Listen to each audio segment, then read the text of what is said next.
Hello दोस्तों, तो एक बार फिर से आपका बहुत बहुत स्वागत है उत्तर पाठशाला में। और आज हम बात करेंगे सेक्सटॉर्शन के ऊपर। एक बहुत बड़ा विषय है।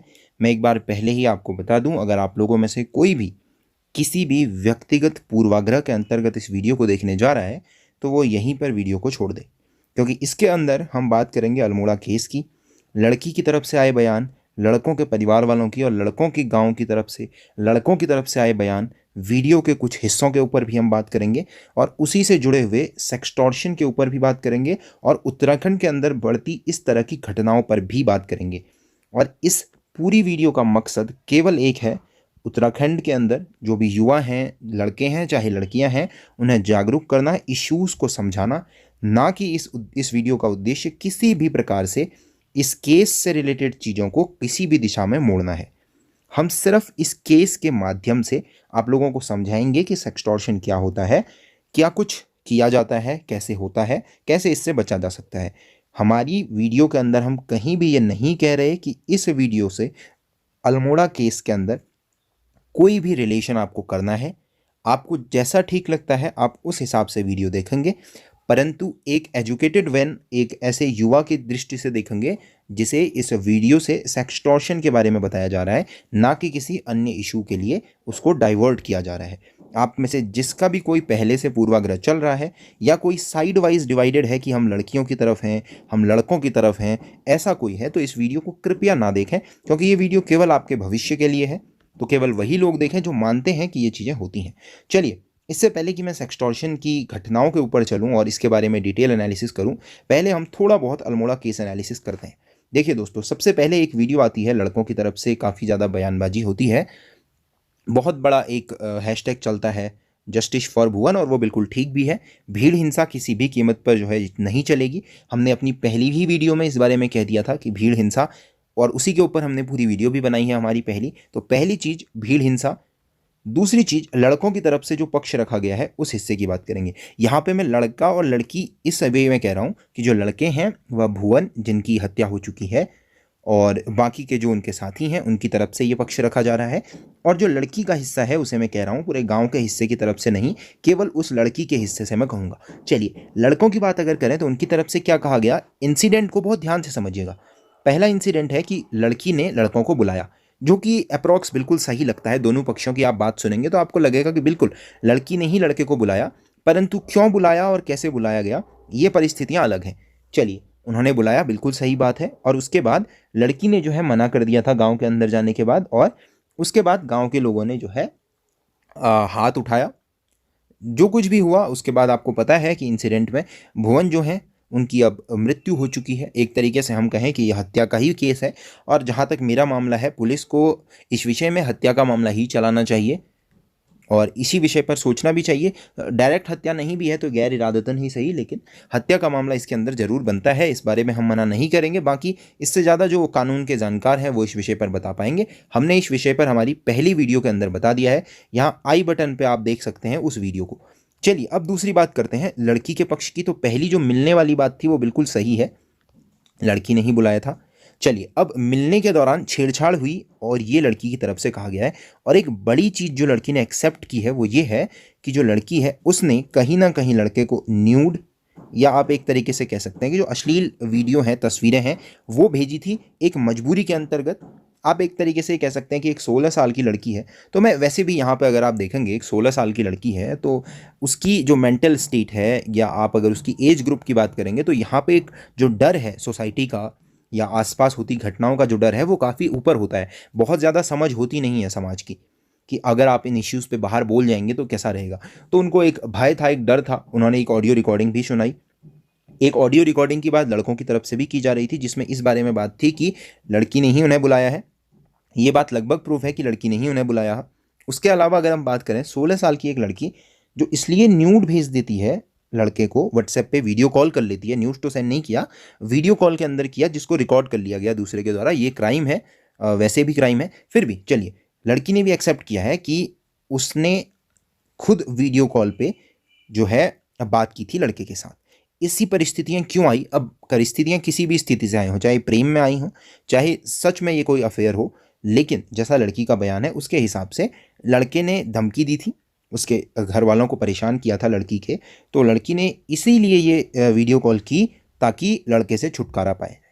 ये नहीं भी सत्य है, इस घटना को अगर आप इनकार भी कर देते हैं, यह भी मान लेते हैं कि प्रेम के अंदर दोनों के अंदर ऐसी बातचीतें हुई, दोनों के अंदर कुछ अफेयर्स थे या कुछ प्यार में दोनों थे, किसी भी तरीके को आपको जो मानना है वो मानिए, लेकिन इतना मानिए कि यहाँ की तरफ से वीडियो कॉल में जो है बात हुई और वीडियो कॉल अश्लील थी और उसकी रिकॉर्डिंग कर ली गई लड़कों वालों की तरफ से, और उसी बात की धमकी के ऊपर पूरी की पूरी घटना हुई।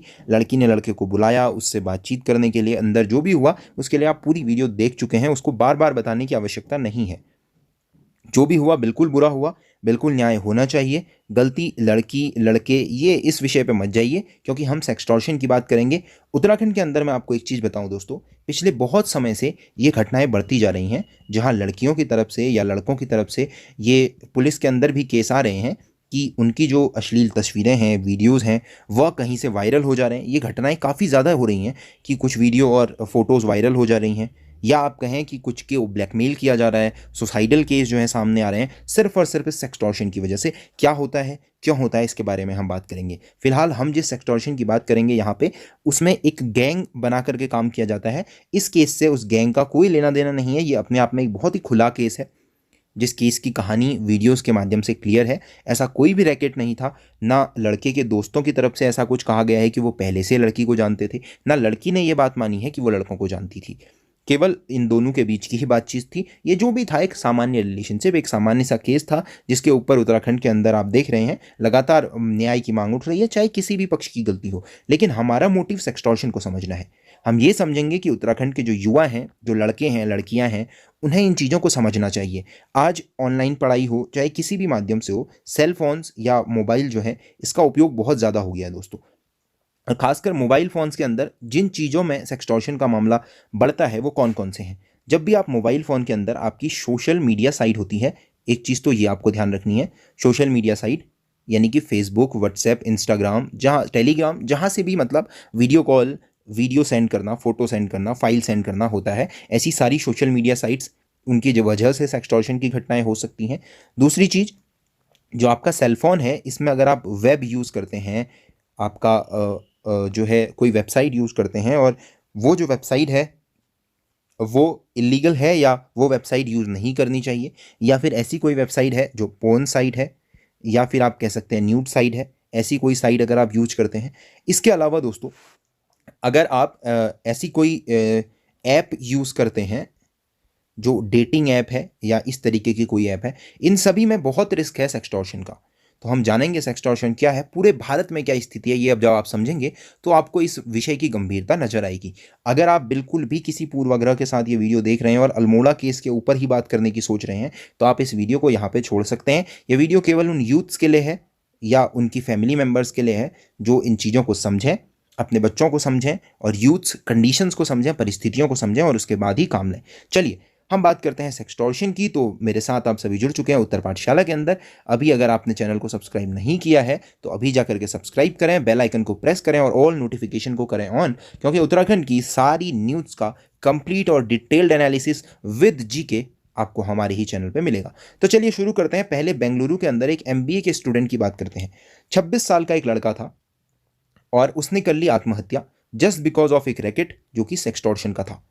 देखिए हुआ क्या, ये कोई पहला मामला नहीं है और इससे पहले कई वारदातें हो चुकी हैं और ये तरीका लगभग एक पैटर्न की तरफ बन चुका है। और उत्तराखंड की बात करें दोस्तों तो यहाँ तो रैकेट तो नहीं कहेंगे, मगर लड़का लड़की का जो सीन है, एक लड़का है, एक लड़की है, एक बॉय, एक गर्ल, एक यूथ का जो इंटरेक्शन है, उसका बहुत ज़्यादा यूज हो रहा है इस एक्सटॉर्शन रैकेट में। उत्तराखंड के अंदर भी ये चीज़ें लगातार बढ़ते हुए नजर आ रही हैं।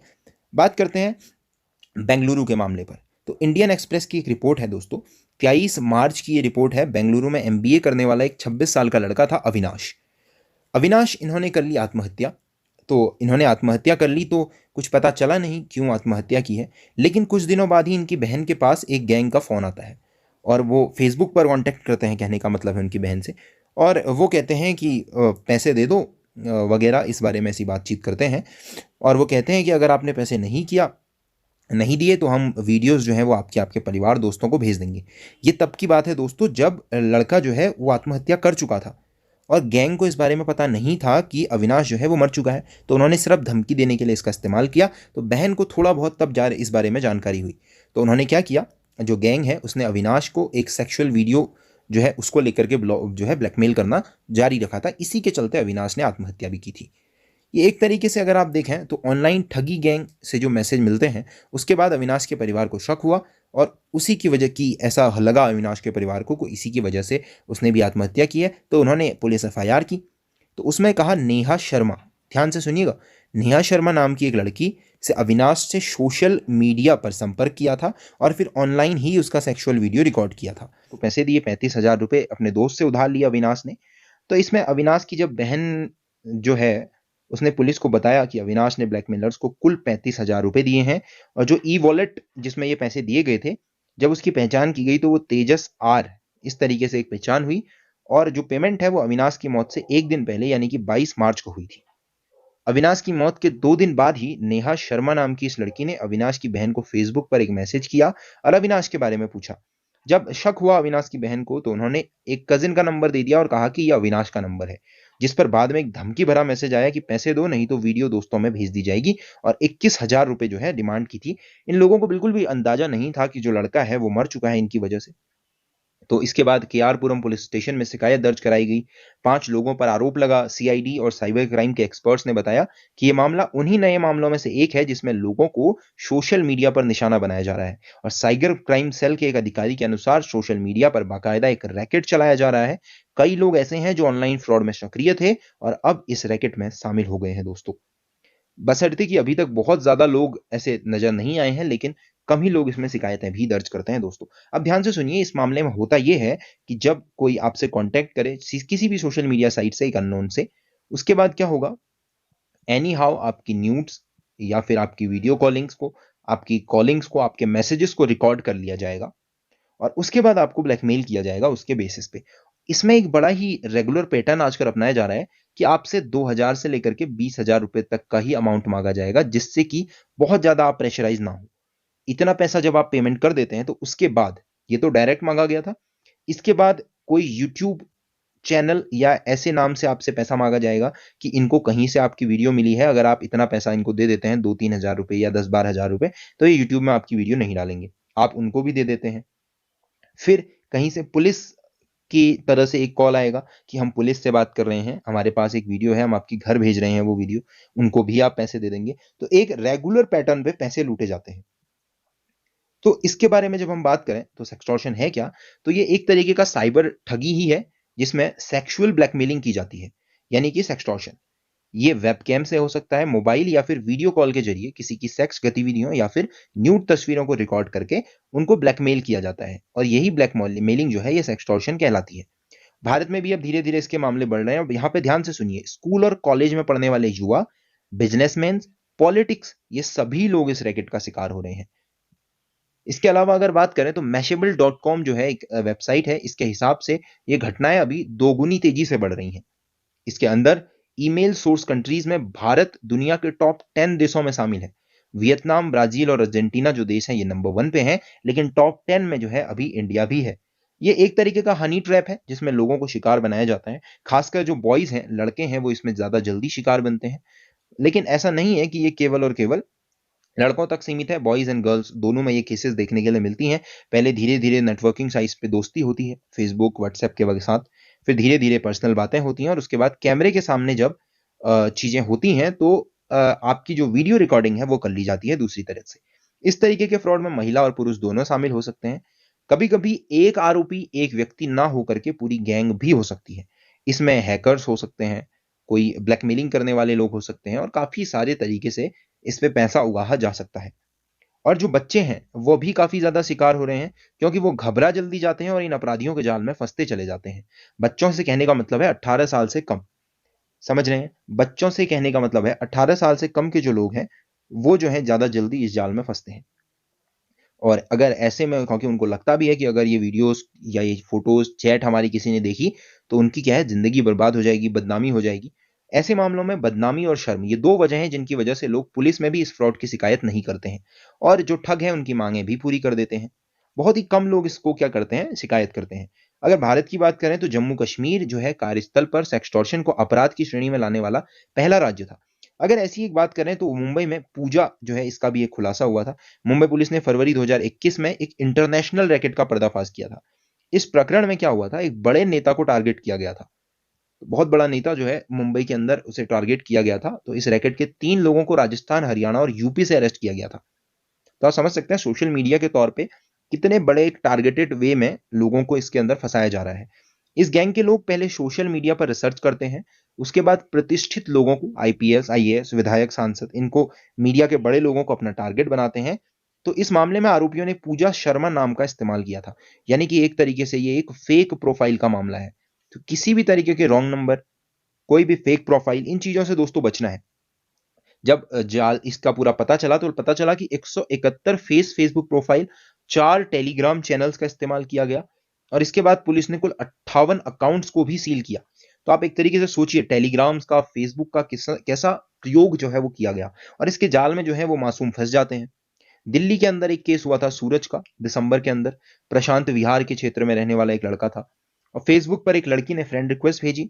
अब जो प्रोफाइल पिक्चर थी वो काफी अच्छी थी, तो उन्होंने फौरन जो है रिक्वेस्ट को एक्सेप्ट कर लिया, जैसा कि नॉर्मली होता है। पहले नॉर्मल मैसेंजर पे मामूली चैटिंग हुई, फिर थोड़े दिनों में अगले ही दिन उस लड़की ने सूरज को फेसबुक मैसेंजर पे वीडियो कॉल किया। सूरज क्योंकि वीडियो कॉल है वो भी लड़की की तरफ से आ रही है, तो ऑब्वियसली मना नहीं किया जा सकता। इसके बाद अगर आप देखें तो करीब 4 मिनट तक वीडियो चैटिंग हुई। इसके 3 दिन बाद ही सूरज के पास एक अनजान नंबर से कॉल आया। ट्रू कॉलर पर यह अनजान नंबर किसी लॉ ऑफिसर का बताया जा रहा था।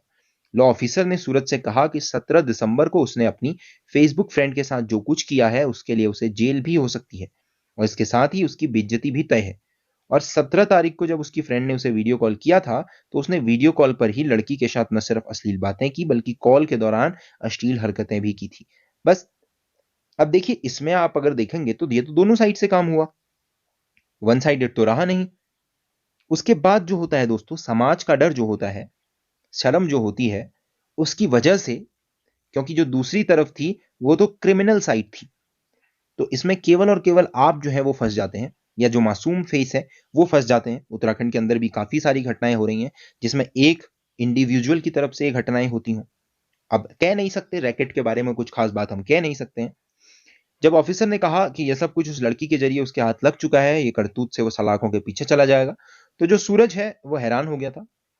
जब उसने लड़की के साथ ना तो कोई अश्लील बात की ना ही हरकत, तो फिर ये सब कुछ हुआ कैसे? काफी देर बाद सूरज ये समझ चुका था कि अब वह अनजान लड़की के जाल में बुरी तरह फंस चुका है। यहां पे बात हुई पैसों की, सेटलमेंट के लिए। तो बात सीधे 1 लाख से शुरू हुई और तब सूरज ने हाथ खड़े कर दिए। लॉ ऑफिसर ने वीडियो डिलीट करने की कीमत को लेकर तोड़ मोड़ की शुरुआत की और यह मामला 2 दिनों तक चला और बात 20,000 रुपए पे तय हुई। पहली किस्त के तौर पर 10,000 रुपए सूरज दे भी चुका था, लेकिन अगले ही दिन उस वकील ने फिर फोन किया और कहा कि 20,000 रुपए जो है वो दोबारा से देने पड़ेंगे। अगली पहली किस्त के तौर पर 10,000 पहले ही दे चुके थे, तो अब उसे कितने देने चाहिए थे? 10,000 रुपए। सूरज को जो है फ्रॉड का शक तो पहले से था, अब उसने पुलिस के पास जाने का ही फैसला किया और जब दिल्ली पुलिस को एक खबर पहुंची तो जो साइबर सेल है उसको उसने पूरी जानकारी दी। तो सबसे पहले तो उस आईपी एड्रेस को जो है ढूंढा गया, फोन का पता लगाया गया जिस लड़की ने सूरज को फ्रेंड रिक्वेस्ट भेजी थी, और फिर अलग अलग आईएमईआई नंबरों और नंबर के जरिए पुलिस ने एक एक कर कई लोगों को ट्रैक किया। फिर इसके जरिए जो है 2 लड़कों को और फिर उनकी निशानदेही पर एक एक कर 4 लड़कों को पकड़ा गया। तो आप देख सकते हैं बेंगलुरु का एक और मामला है कड्डूगोड़ी का। एक इंजीनियर की गर्भवती पत्नी जब दूसरी डिलीवरी के लिए बेटे के साथ मायके चले गई तो उस शख्स ने एक डेटिंग ऐप डाउनलोड किया और रिक्वेस्ट डाली कि वो एक महिला मित्र की तलाश कर रहा है, और तुरंत एक लड़की भी मिल गई, बातचीत भी हुई और वही केस राजस्थान से वो लड़की थी, ये उसने बताया, व्हाट्सएप पर बातचीत हुई, सब कुछ हुआ और वीडियो कॉल के जरिए जब बातचीत हुई तो वहां वही चीज हो गई दोबारा से। और इसके अंदर भी 30,000 रुपए पेटीएम के जरिए भेजे गए और फिर 15,000 की जब दोबारा से डिमांड आई तो जाकर के उस लड़के ने भी बताया। चलिए बात करते हैं ये क्यों खतरनाक है। अगर हम बात करें हिंदुस्तान टाइम्स की रिपोर्ट की, तो 4px नाम का एक बॉटनेक है जो कि लोगों को हर घंटे 30,000 ईमेल भेजता है और इस ईमेल के जरिए वो जो है सेक्स कंटेंट लीक करने की धमकी देते हैं, फिरौती मांगते हैं। देखिए कितना फिरौती और कितना मामला हो चुका है कि 14 बिटकॉइंस जो है वो लगभग ट्रांसफर हुए हैं। अगर आप देखें तो 6.5 करोड़ रुपए के बराबर इनकी कॉस्ट है। इतना पैसा कैसे वसूला गया होगा आप समझ सकते हैं। ब्रिटिश सिक्योरिटी सॉफ्टवेयर की बात करें, एक हार्डवेयर कंपनी है सोफोस, उसने अपनी रिपोर्ट में बनाया कि कभी कभी जो साइबर क्रिमिनल्स हैं वो WHO अफसर बनकर, तो कभी कोविड-19 के नाम से लोगों को ठग कर रहे हैं। और उसी में अभी ये जो नया मामला आया है सेक्सटॉर्शन का, ये काफी बड़े मामले में फैल रहा है। इसमें साइबर क्रिमिनल्स जो हैं वो $4000 बिटकॉइन के रुपए में मांग रहे हैं। मतलब एक तरीके से अगर आप कहें तो अलग अलग तरीके से ठगी की जा रही है। तो ऐसी से कैसे आप अपनी सुरक्षा कर सकते हैं, उसके बारे में हम बात करेंगे दोस्तों। साइबर पुलिस ने भी इसके बारे में बताया था, अपने ट्विटर ट्विटर अकाउंट पे इसके बारे में काफी जानकारियां भी दी थी। तो पहली चीज आपको जो माननी है वो ये है कि किसी भी अनजान व्यक्ति की फ्रेंड रिक्वेस्ट एक्सेप्ट ना करें। आती है, अगर आप फिर भी एक्सेप्ट करते हैं तो एक चीज ध्यान रखिएगा, आपकी जो फेसबुक इंस्टा की प्रोफाइल है, हो सके तो उसे लॉक कीजिए। नहीं करते हैं तो भी आपको थोड़ा बहुत अपनी सिक्योरिटीज के बारे में कंसर्न होना चाहिए कि कभी भी अननोन नंबर जो है उसकी वीडियो कॉल्स को एक्सेप्ट ना करें, उसकी फ्रेंड रिक्वेस्ट को एक्सेप्ट ना करें। ट्राई करें कि पहले थोड़ा बहुत जानकारी हो जाए। आपकी अपनी प्राइवेसी है, आपकी अपनी बात करने की आज़ादी है, आप कुछ भी कर सकते हैं, लेकिन उसके बाद भी इन चीज़ों को, इन घटनाओं को देखते हुए थोड़ा सा सीख लेने की कोशिश करें। इसके अलावा अगर आप किसी को नहीं जानते हैं तो उसके साथ वीडियो कॉल के माध्यम से ना जुड़ें। इसके अलावा कभी भी ब्लैकमेलिंग करने वाले व्यक्ति को किसी तरीके का भुगतान ना करें, ये सबसे मेन बात है। चाहे आपको कोई भी किसी भी बेसिस पे ब्लैकमेल करे, ये केवल सेक्सटॉर्शन की बात नहीं है दोस्तों। किसी भी बेस पे कोई भी व्यक्ति ब्लैकमेल करे, वो किसी भी चीज की डिमांड करे, उसे पूरी ना करें। ऐसा अगर कभी होता है तो उसके तुरंत ही साइबर पुलिस के समक्ष जाएं और अपनी शिकायत जो है वो दर्ज कराएं। ये केवल साइबर का ही मामला नहीं है दोस्तों, किसी भी तरीके से अगर कोई प्रेशराइज करता है या फिर ब्लैकमेल करता है तो यह कानूनन जुर्म है। इसके लिए आप थाने जा सकते हैं, पुलिस को बता सकते हैं। अगर आपको भय है कि आपकी जो प्राइवेसी है वो छिन जाएगी, तो ऐसा बिल्कुल नहीं होता। अगर आप कोई रिपोर्ट करते हैं और पुलिस से डिमांड करते हैं कि आपकी जो प्राइवेसी है उसका हनन नहीं होना चाहिए, तो आपकी प्राइवेसी को बिल्कुल मेंटेन किया जाएगा। पुलिस का भी ये दायित्व है कि वो आपकी राइट टू प्राइवेसी को मेंटेन करे। सुप्रीम कोर्ट इसे लीगलाइज कर चुका है कि आपकी राइट टू प्राइवेसी एक फंडामेंटल राइट है। तो इसके बारे में ज्यादा कोई दिक्कत है नहीं। अगर आप चाहते हैं कि आपका जो आपने जो रिपोर्ट की है वो सिक्योर रहे, तो बिल्कुल आप रख सकते हैं। जैसा कि इस केस में भी आप देखें, लड़की ने जब देखा, जो लड़का है उसकी तरफ से धमकी दी जा रही है कि उसकी जो न्यूड्स हैं या उसकी जो वीडियोस हैं वो वायरल कर दी जाएंगी। अगर वो लड़की इसी केस में पुलिस के पास चले जाती और तुरंत जो है बता देती, और अपनी गोपनीयता की बात अलग थी, उसकी फैमिली जो है उनको बता देती किसी भी कीमत पे, तो क्या होता, वो लड़का अरेस्ट होता, लड़के की जान बच जाती। अगर ये इंसिडेंट सही है, मैं उस बारे में ही बात कर रहा हूं। कृपया कोई भी अपने मन में चीजें ना लेकर आए, मैं केवल आपको समझाने की बात कर रहा हूं। तो लड़का अरेस्ट हो जाता, उसकी जान बच जाती, और लड़की के गांव वालों के ऊपर जो केस हुआ है वह भी बच जाता, लड़की के पिता पर जो केस हुआ है उससे वो बच जाते। सही नहीं भी है तो भी लड़का जो है उसकी जान बच जाती अगर वो किसी अनजान लड़की से इस तरीके से बात नहीं करता। तो एक तरीके से कहीं ना कहीं इंसिडेंट्स को समझने की कोशिश कीजिए दोस्तों, और ऐसी चीजों से बचिए। जो भी ये चीजें हैं, चाहे अनजान व्यक्ति की फ्रेंड रिक्वेस्ट हो, वीडियो कॉल्स हो, कॉलिंग्स हो, चैट हो, इनसे बचिए। और अगर कभी ऐसा होता है तो किसी भी कीमत पे दोस्तों, एक चीज ध्यान से सुनिए, किसी भी कीमत पे आपने जिस भी सोशल मीडिया प्लेटफॉर्म से बात की है उसे डिलीट मत कीजिएगा। अगर आप व्हाट्सएप से कांटेक्ट करते हैं तो व्हाट्सएप को डिलीट मत कीजिएगा। ये आपके जो सबूत हैं वो बचे रहते हैं। अगर आप इन्हें डिलीट कर देती हैं डर के मारे, या आप अगर इन्हें डिलीट कर देते हैं, तो ये आपके लिए ही समस्या पैदा कर सकते हैं। और दोस्तों, इसके अंदर सबसे ज्यादा जो लोग फंसे हैं वो बॉय हैं या लड़के हैं। लड़कियों की संख्या कम है और लड़कों की संख्या ज्यादा है इस सेक्सटॉर्शन के अंदर। तो एक तरीके से कहीं ना कहीं दोनों स्तर से ये बात समझने के लिए आवश्यक है कि इस तरीके की घटनाएं फ्यूचर में ना हो, भविष्य में ऐसी कोई घटना ना हो, क्योंकि ये चीजें बताई नहीं जा सकती आपको कि आप पब्लिक में जाकर के इस चीज का हो हल्ला मचाएं कि हमारे साथ ऐसा कुछ हुआ है। ये आप नहीं कर सकते, और ऐसे में जो है व्यक्ति शिकार हो जाता है मानसिक तनाव का, हो सकता है सुसाइड, कुछ ऐसी बुरी घटनाएं सामने आए। तो इन चीजों से बचने के लिए केवल ये कुछ उपाय हैं जिन्हें आपको करना होगा। ऐसा कभी भी होता है तो इन चीजों को अवॉइड कीजिए, ध्यान दीजिए। और इसके अलावा आप हमें इंस्टाग्राम, फेसबुक, व्हाट्सएप, ट्विटर, जिस भी माध्यम से जुड़ना चाहें जुड़ सकते हैं। आप किसी भी एग्जाम की तैयारी कर रहे हैं तो इस नंबर पे अपना नाम और उस एग्जाम का नाम हमें मैसेज कर दीजिए, ताकि हम आपको हमारे ग्रुप में ऐड कर दें। नीचे डिस्क्रिप्शन में जाइए, टेलीग्राम का लिंक है, टेलीग्राम ज्वाइन कीजिए। इसके अलावा दोस्तों, ऐसी किसी भी घटना से बचने के लिए, या अगर आपके आसपास कोई ऐसा लगता है जो तनाव में हो, तो उससे बात कीजिए। बाकी कोविड का दौर है तो घर पे रहिए, stay at home, stay safe, and thank you till next video.